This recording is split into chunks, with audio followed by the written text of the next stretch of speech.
दादांचं निधन ज्या दिवशी अपघाती निधन झालं त्या दिवशी संध्याकाळीच प्रतिक्रिया देताना याविषयी भाष्य केलेलं होतं की अलीकडच्या काळात बऱ्याच वेळेला दादा स्वतः माझ्या घरी आलेले होते. अनेक वेळेला त्यांची माझी चर्चा झालेली होती. जवळपास 4 वेळा तर ते जेवणात मी संध्याकाळी यायचे आणि जेवण करूनच चर्चा पूर्ण करून जायचे.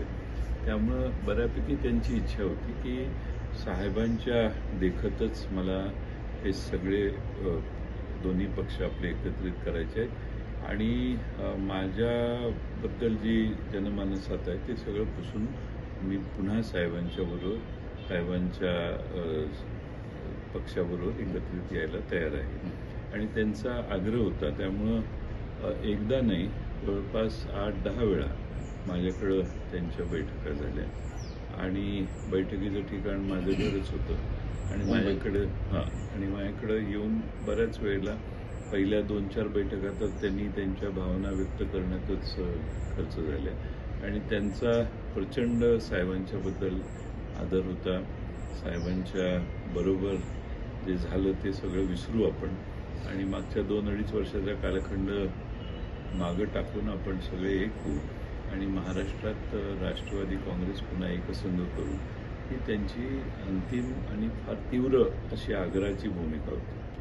12 फेब्रुवारीचं तसं काही बोलतो ते शेवटी 16 तारखेला रात्री माझ्या घरी आमच्या पक्षातल्या काही प्रमुखांची आणि त्यांची बैठक झाली. त्याच्या आधी अमोल कोल्हेजी किंवा हर्षवर्धन पाटील यांना घेऊन एकदा आमचे पक्षाच्या अध्यक्षांची 2 वेळा बैठकीत ते सहभागी होते. त्यापूर्वी 16ला सगळेच आम्ही एकत्रित जमलो आणि त्या दिवशी ठरलं की आपण जिल्हा परिषदेच्या निवडणुका आघाडीत लढवू आणि आघाडीत लढवल्यानंतर आम्ही त्याच्यात जिल्हा परिषदेचे निकाल लागल्यावर 7ला निकाल लागतील. त्यांचं म्हणणं 8लाच करू. म्हटलं 8ला मी दिल्लीला एका लग्नाच्या निमित्तानं आहे, 8-9ला नको. मग किती तुम्ही तर त्यांनी सांगितलं जयंत पाटील ठरवतील ती तारीख मंजूर आहे. मग आम्ही 10ला करू, मग 12ला करू, मग 12ला करू कारण मध्ये 4-5 दिवस त्या फॉर्मॅलिटीला लागतील. म्हणून 12 तारीख ही आम्ही निश्चित केली.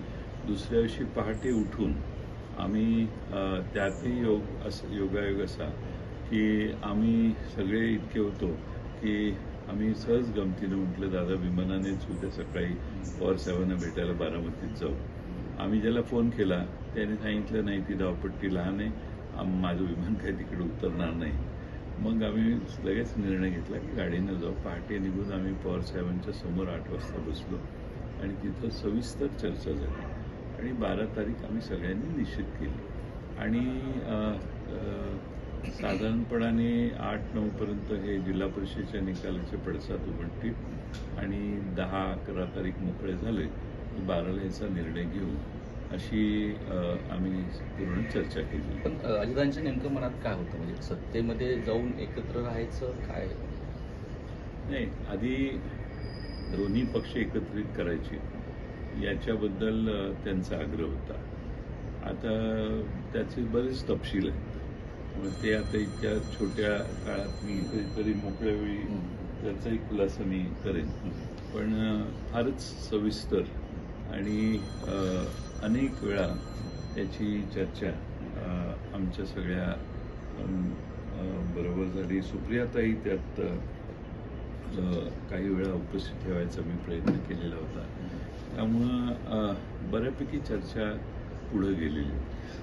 अजितांच्या मातेसावर आणि त्यांनी मला हेही सांगितलेलं की त्यांनी प्रफुल्ल पटेल, सुनील तटकरे, छगन भुजबळ आणि त्यांच्या पक्षातल्या अन्य आमदारांना देखील याची त्यांनी कल्पना दिली आहे की आम्हाला त्यांनी स्पष्टपणाने सांगितलेलं होतं. त्यांची या जे एकत्रीकरणाचा प्रयत्नाला सहमती होती तसं बाबतीमध्ये बाकीच्या नेत्यांची नाही. अजितदादांचं मत असं होतं की मी निर्णय ज्यावेळी सांगतो त्यावेळी तो निर्णय होतो, इम्प्लिमेंट होतो. तुम्ही त्याबद्दल काही चिंता करायची कारण नाही. हे सगळे माझे सहकारी मी म्हणेन त्याप्रमाणे निर्णय करतील.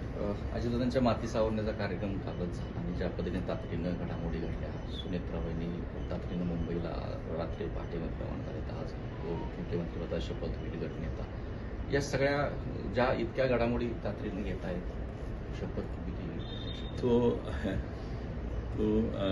त्यांचा पक्षाचा निर्णय आहे, त्यांच्या पक्षाचा निर्णय आहे आणि मुख्यमंत्र्यांची त्याला संमती असल्यावर मग शपथविधी वगैरे हे सोपस्कार होतात. त्याचं प्रोसिजर आहे, त्यांच्या पक्षाचा अंतर्गत निर्णय आहे, त्यावर आम्ही काही भाष्य करू इच्छितो. पण या सगळ्या अजितदादांच्या घटनेनंतर अर्थमंत्रीपदासाठी तुमचं नाव काही माध्यमांनी घेतलं होतं की चर्चेमध्ये तुम्ही आहात, तर तशी काही चर्चा खरंच सुरू आहे?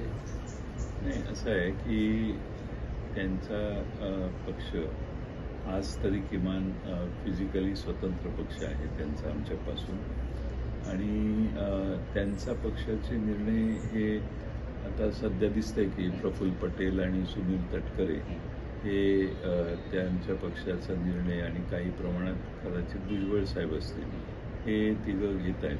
त्यामुळे त्या तिघांचा निर्णय जो असेल त्याची अंमलबजावणी होत असेल, त्याच्याबद्दल मला माहीत नाही. त्यांच्या पक्षाच्या निर्णयाबद्दल मी बोलणं हे योग्य आहे असं मला वाटतं. पण या बाबतीमध्ये पवार कुटुंबामध्ये चर्चा झालेली दिसत नाहीये, पवारांनी देखील तसं स्पष्ट केलं.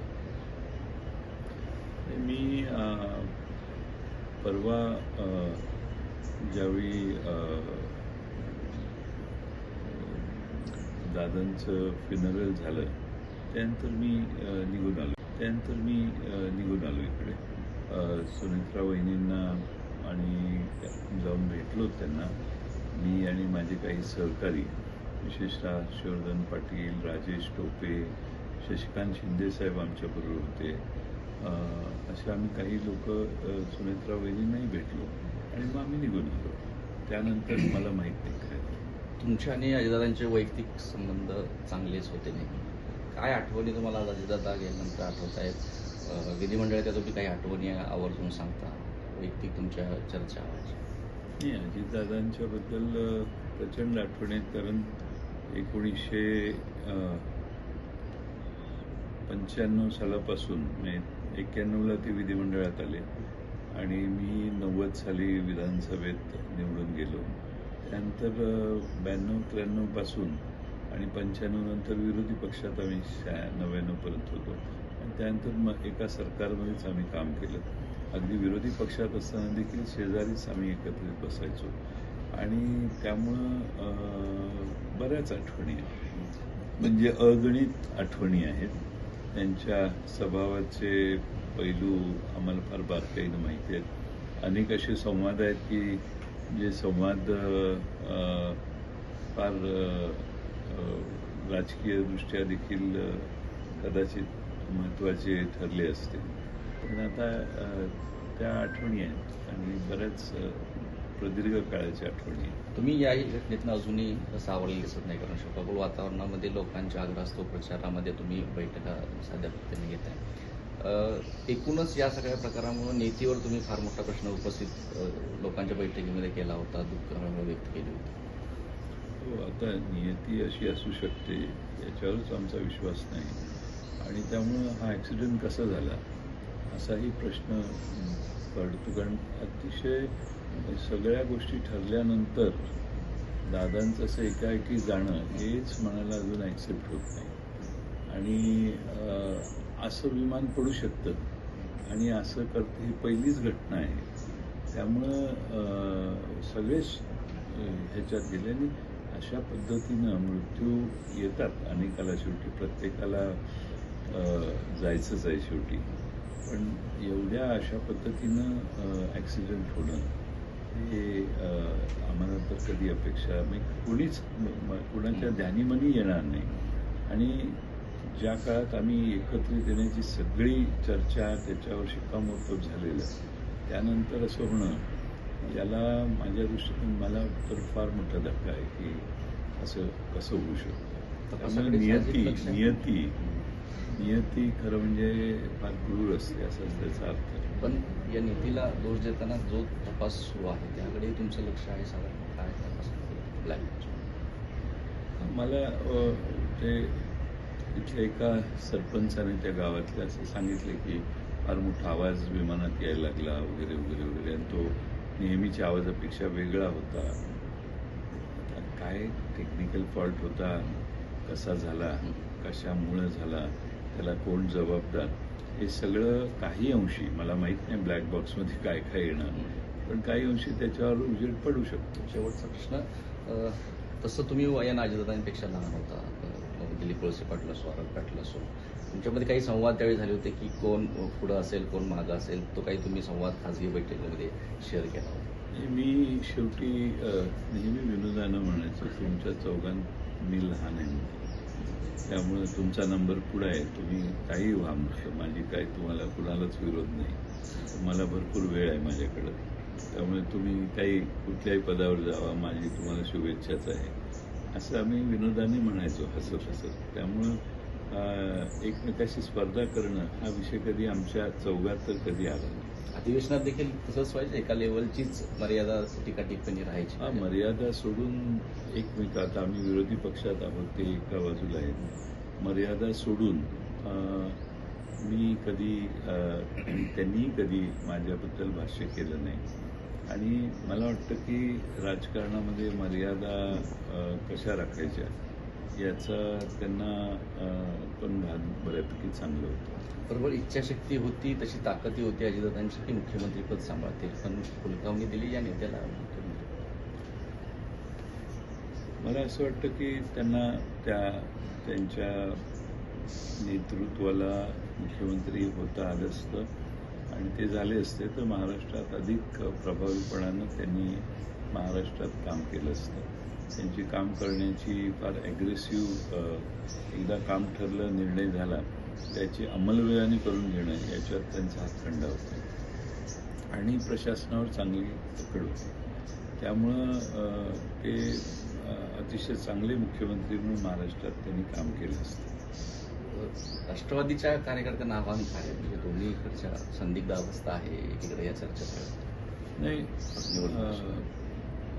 अजितदादांचा फार आग्रह होता की आपण एकत्रित होऊया, आणि आमच्या बाजूने कोणाचाच नकार नव्हता. त्यामुळं अजितदादांची जी अंतिम इच्छा आहे, ती अंतिम इच्छा पूर्ण करण्याची बुद्धी सर्वांना जर परमेश्वरानं दिली, दोन्ही बाजूला, त्या बाजूला या बाजूला, पण मी शेवटी सगळ्या 8-9 महिने मी या सगळ्या चर्चा अतिशय मीच केलेल्या आहेत चर्चा, म्हणजे दुसऱ्या कोणी सांगायची गरज नाही. आणि मग जसे चर्चा मटेरियलाइज व्हायला लागली, फ्रुक्टिफाय व्हायला लागली, तसं मग इतरांना मी बोलवत गेलो, आणि सगळ्यांची संमती आमच्या बाजूच्या लोकांची घेतलेली होती. आणि ते नेहमी म्हणायचे, माझे 40पैकी 39 आमदार किंवा 40ही म्हटले, मी म्हणेन तेच वागतील, एखाद दुसरा इकडं तिकडं वेगळी भूमिका व्यक्त करेल, पण माझ्या भूमिकेच्या पेक्षा वेगळी भूमिका कोणी घेणार नाही, अशी भूमिका अजितदादा वारंवार, कारण मी सारखं म्हणायचो, तुमच्या बाजूच्या सगळ्यांना सांगितलं का तुम्ही जयंतराव काय काळजी करू नका, मी म्हणेन तेच आमचे सगळेच्या सगळे आमदार काम त्या पद्धतीनं करतील. त्यामुळं या एकत्रित येण्याला कुणाचाच विरोध नाही, उलट पाठिंबा जास्त आहे. म्हटले सगळे म्हणतात की हे लवकर करा. अगदी शेवटचं, आता सुनेत्रा वहिनींकडे शपथविधी होतोय, तर आता तुम्हाला किती शक्यता वाटते एकत्रीकरणाची चर्चा पुढे सरकेल? नाही, आता शेवटी मी ज्यांच्याशी संवाद करत होतो तीच व्यक्ती गेली, त्यामुळं आता त्यांच्या पक्षाच्या नेत्यांचा, सुनेत्रा वहिनी आता उपमुख्यमंत्री होतील, आजचे सगळ्या गोष्टी होतील, त्यानंतर त्यांनी त्यांचे आमदार जे आहेत विधानसभेचे सदस्य, त्या आमदारांनी जी काय मतं आहेत, त्यांच्या काय भावना आहेत, हे तेवढंच महत्त्वाचं आहे. ते मिळून काही निर्णय घेत असतील तर मला वाटतं की दादांची अंतिम इच्छा पूर्ण होऊ शकते असं मला वाटतं. धन्यवाद साहेब. तर